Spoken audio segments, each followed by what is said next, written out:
Ruja Ignatova. In 2016, the Bulgarian entrepreneur Ruja Ignatova stepped on stage in a beautiful red dress at the CoinRush Global event in Wembley, London to talk about her vision for the future of her crypto company OneCoin. During the presentation, she claimed that in 2 years everyone would forget about Bitcoin and that OneCoin would dominate the crypto world as the one true cryptocurrency. It's hard to imagine that any of her excited, applauding investors knew that they were stepping into what was later described by the New York Times as one of the biggest scams in history. For several years, Ruja, or the crypto queen as she's known nowadays, promised her buyers a 5-fold and even 10-fold return on their investment in OneCoin. Normally, these kinds of claims are an immediate red flag, but because the entire world was scrambling to get on the crypto action, a ton of investors jumped at the opportunity without thinking twice, resulting in a massive OneCoin buying frenzy. Between 2014 and 2016, OneCoin raked in more than $4 billion from unsuspecting investors, with more than $50 million coming from investors in the US. As the investors learned when they bought into OneCoin, the company was pretty much a pyramid scheme in which they were rewarded for recruiting their friends to buy it as well. And for a while, the shady multi-level marketing model seemed to be working for Ruja. However, in 2016, a lot of our investors started complaining that they were really struggling to sell their OneCoins and that they didn't see how they'd ever recoup their investments. Word started to spread online that OneCoin was a scam, which drew the attention of the media as well as federal investigators. Unfortunately, it was a little too late by then. Less than a year and a half after her presentation in Wembley, Ruja got on a plane from Bulgaria to Greece and was never seen again. Disturbingly, during the investigations, a bunch of really messed up emails written by Ruja were leaked by federal investigators in which the crypto queen made it more than clear that she knew she was scamming people out of their hard-earned money from the very start. In some of her emails, she admitted that the company wasn't actually mining any coins, that her coin was trash, and that her investors were idiots for trusting her. In one of her emails, she proposed an exit strategy to her partner Carl Greenwood, which consisted of taking the money, running away, and blaming somebody else for the whole thing. During the investigation, Carl ended up pleading guilty to wire fraud and conspiracy to launder money, for which he was sentenced to 20 years in prison. As it was later revealed, the FBI had been onto Ruja long before she fled from Bulgaria, even recruiting her American boyfriend to look into her company's practices for them. After learning about her extremely sketchy business practices and her grand scheme to steal billions of dollars from investors all around the world, she was charged with wire fraud, money laundering, and securities fraud. This promptly landed her a spot on the FBI's most wanted list, becoming only the 11th woman to earn that distinction. Looking into her past to find clues as to what could have influenced Ruja to do something so nefarious, federal investigators found some pretty interesting stuff. As it turns out, Ruja was fluent in 4 languages, was extremely intelligent, once had a job at a high-ranking consulting firm, and had been obsessed with fashion and maintaining her image from a very young age. It was only with the benefit of hindsight that prosecutors were able to clearly see how she used all these qualities to carry out her malicious plans. Unfortunately, it doesn't look like the FBI will find her anytime soon. It's been rumored that after fleeing the country, the crypto queen may have drastically altered her appearance with plastic surgery, and is believed to travel with armed guards at all times. Disturbingly, there have also been several allegations that she was murdered by an accomplice, but this hasn't been proven. If she is still alive, the FBI suspects Ruja is traveling on a German passport to the United Arab Emirates, Bulgaria, Germany, Russia, Greece, and multiple countries in Eastern Europe. Considering how elusive she's been since her disappearance almost 8 years ago, it's unlikely the FBI will ever find out what became of Ruja Ignatova after pulling off one of the largest financial scams in history. As the leader of one of Haiti's largest and most violent criminal gangs, Craze Barry, Vital Homme Innocent, which do not let his name fool you, he is indeed not innocent, has terrorized the region for years, earning a spot on the FBI's most wanted list for his role in a string of brutal kidnappings and murders. In October 2021, he collaborated with the notorious 400 Mawozo gang to carry out the high-profile kidnapping of 17 Christian missionaries in Haiti.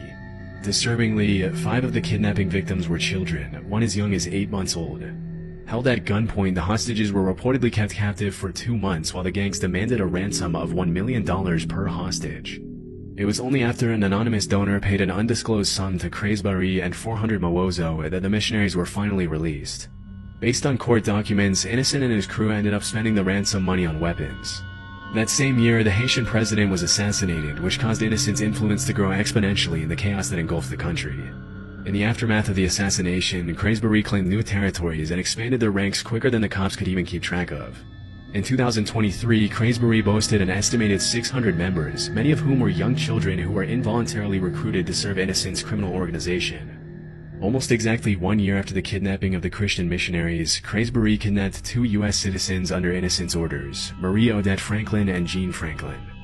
Unfortunately, one of the victims did not survive, while the other was held for a $300,000 ransom. Somehow, Innocent still managed to walk away scot-free. In April 2024, CNN released an interview where Innocent brazenly showed off his luxury home, which sticks out like a sore thumb in the extreme poverty surrounding him. Surrounded by gold-rimmed couches and chairs, Innocent explained to the reporter how he came to power. In the interview, he shamelessly blamed Haiti's corruption on the country's politicians, refusing to take any responsibility for his own actions. Interestingly, he also alleged that before becoming the leader of Cranesbury, he had once owned multiple legitimate businesses, including a hotel and a rental car company, but said his companies were destroyed by the government. According to multiple crime analysts, Innocent was once a political activist before he turned to violent crime to maximize his influence. Back in the US, Innocent is wanted by the FBI for an insanely long list of crimes, including kidnapping for ransom, theft, murder, assault, vehicle theft, and destruction of property. There's a $2 million reward for information leading to his arrest, but with powerful connections and an armed gang, it'll be pretty tough to ever bring him to justice.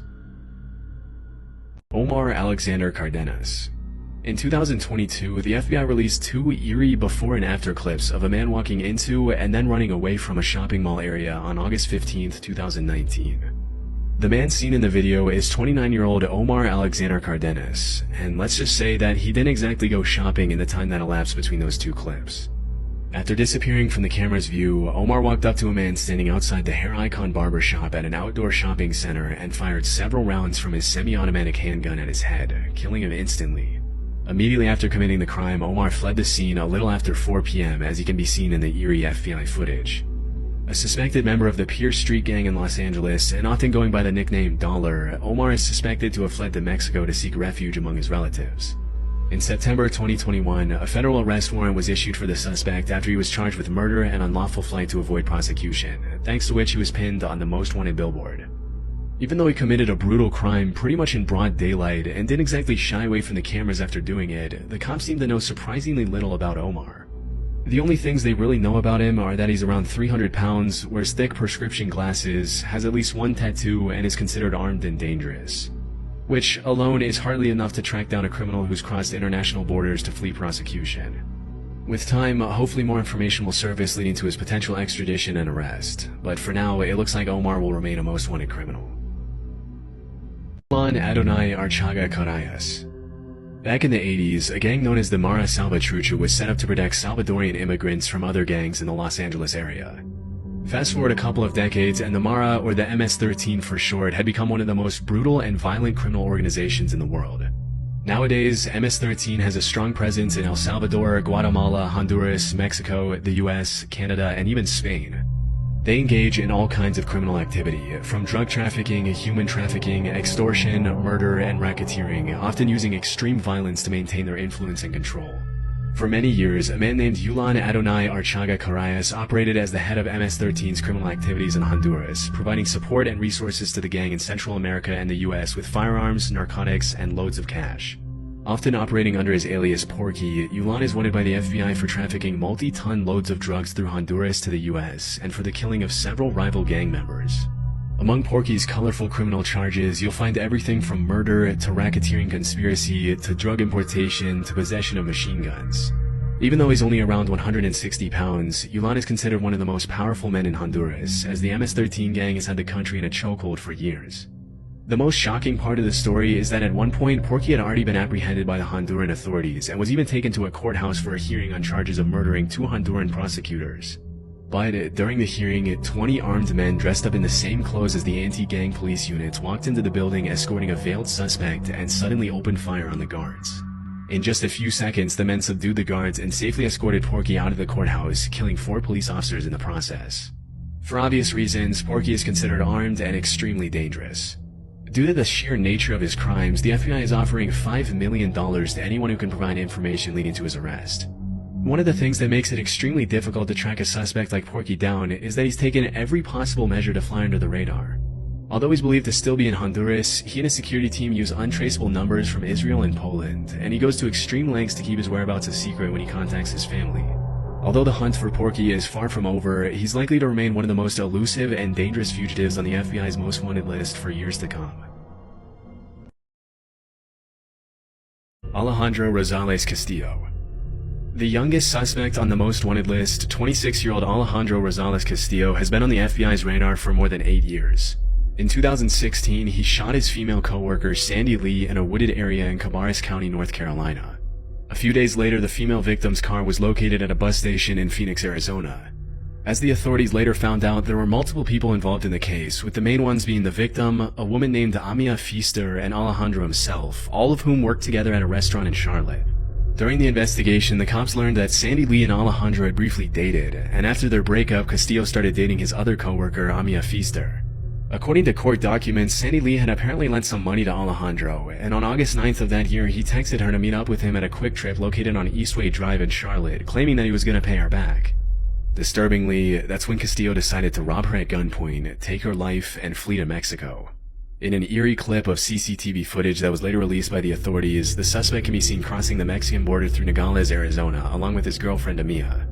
A couple of months later that same year, Amia turned herself into the authorities in Mexico and was charged with accessory after the fact of felony murder and larceny of a motor vehicle. Based on her testimony, she and Alejandro had been staying with the killer's cousin. At some point, Castillo had once again disappeared with no explanation, and that's when she decided to turn herself in. As of 2024, the FBI has no further clues that could lead to Castillo's arrest. Right now, all they know is that he's probably still living in Mexico. The last time he was seen, he wore his hair short and shaved on the sides, but that's pretty much all they have to go on. As of today, there's still a $250,000 reward out for his arrest, but there have been no further updates on his case.